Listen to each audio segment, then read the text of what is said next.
Nous voilà maintenant rendus au deuxième cours des préalables sur les fonctions. Cette capsule, je vais la séparer en trois.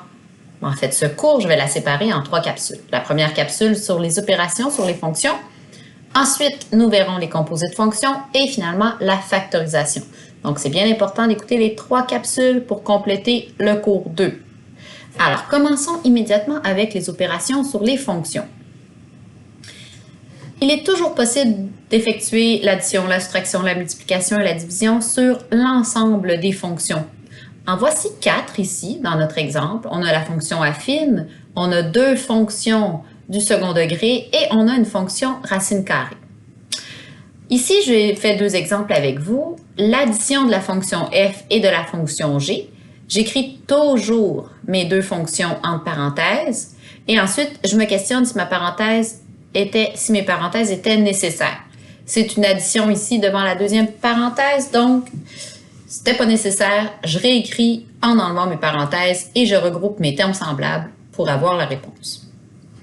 À la lettre B, par contre, les parenthèses sont nécessaires parce que le moins ici va être distribué à l'intérieur de la deuxième parenthèse et ensuite, faites bien attention aux signes, regroupez vos termes semblables et c'est réglé.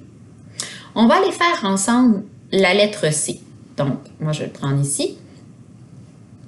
À la lettre C ici, j'ai retranscrit donc la fonction h que je viens diviser avec la fonction f.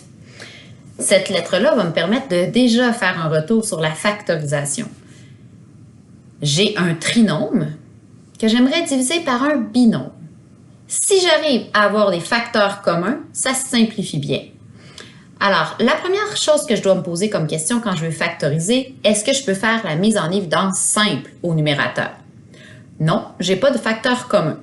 Donc, comme j'ai un trinôme, il y a de fortes chances que je travaille avec somme-produit, à moins que ce soit un trinôme carré parfait, on verra ça un petit peu plus tard. Donc, au numérateur, je cherche donc 2 nombres dont la somme va être 6 et dont le produit, 5 fois moins 8, va donner moins 40. Donc, rapidement, je trouve 10 et moins 4. Alors, 5x2 plus 10x moins 4, x. 10x moins 4x, ça donne bien 6. Puis 10 fois moins 4, ça donne bien moins 40. Donc, mes 2 facteurs étaient bons. Puis moins 8. Je vais faire ma double mise en évidence. Je vais commencer ici par mettre en évidence 5x. Pour mes 2 premiers termes, 5x2 divisé par 5x, il reste x. 10x divisé par 5x, il reste 2. Moins 4x et moins 8, je peux mettre moins 4 en évidence. Il reste x plus 2. Je peux donc mettre maintenant x plus 2 en évidence. Il reste 5x moins 4. Donc, en réalité, ma division, je la fais entre x plus 2 et 5x moins 4, que je divise par 5x moins 4. Mais comme j'ai 2 facteurs qui se multiplient ici au numérateur, bien là, je peux simplifier au complet 5x moins 4. Alors, la réponse, c'est x plus 2. Je vais juste venir ajouter une petite note au niveau de la division. Quand on divise, il faut toujours que le dénominateur soit différent de 0. Donc, on a des restrictions auxquelles on doit penser. Alors, ici, la restriction, il ne faut pas que 5x moins 4 soit égal à 0. Donc, on recherche pour quelle valeur de x ça ne fonctionnerait pas. Donc, plus 4 de chaque côté. Fait que j'ai 5x égale à 4. Je divise par 5, alors x n'égale pas 5 quarts.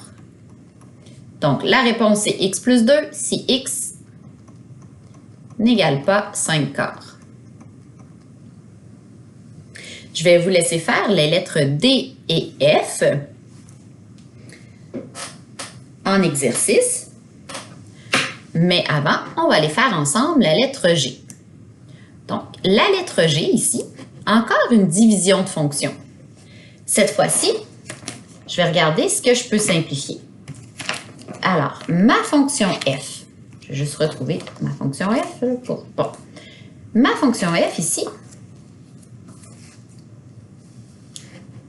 non, ma fonction g en premier, c'est x au carré plus 3x. Donc, j'ai ici x au carré plus 3x pour ma fonction g,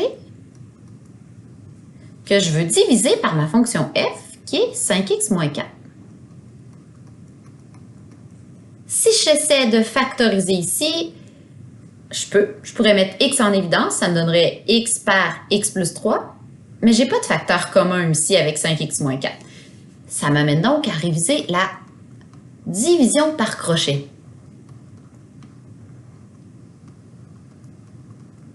OK, alors on cherche un nombre qui multiplié par 5x va donner x au carré.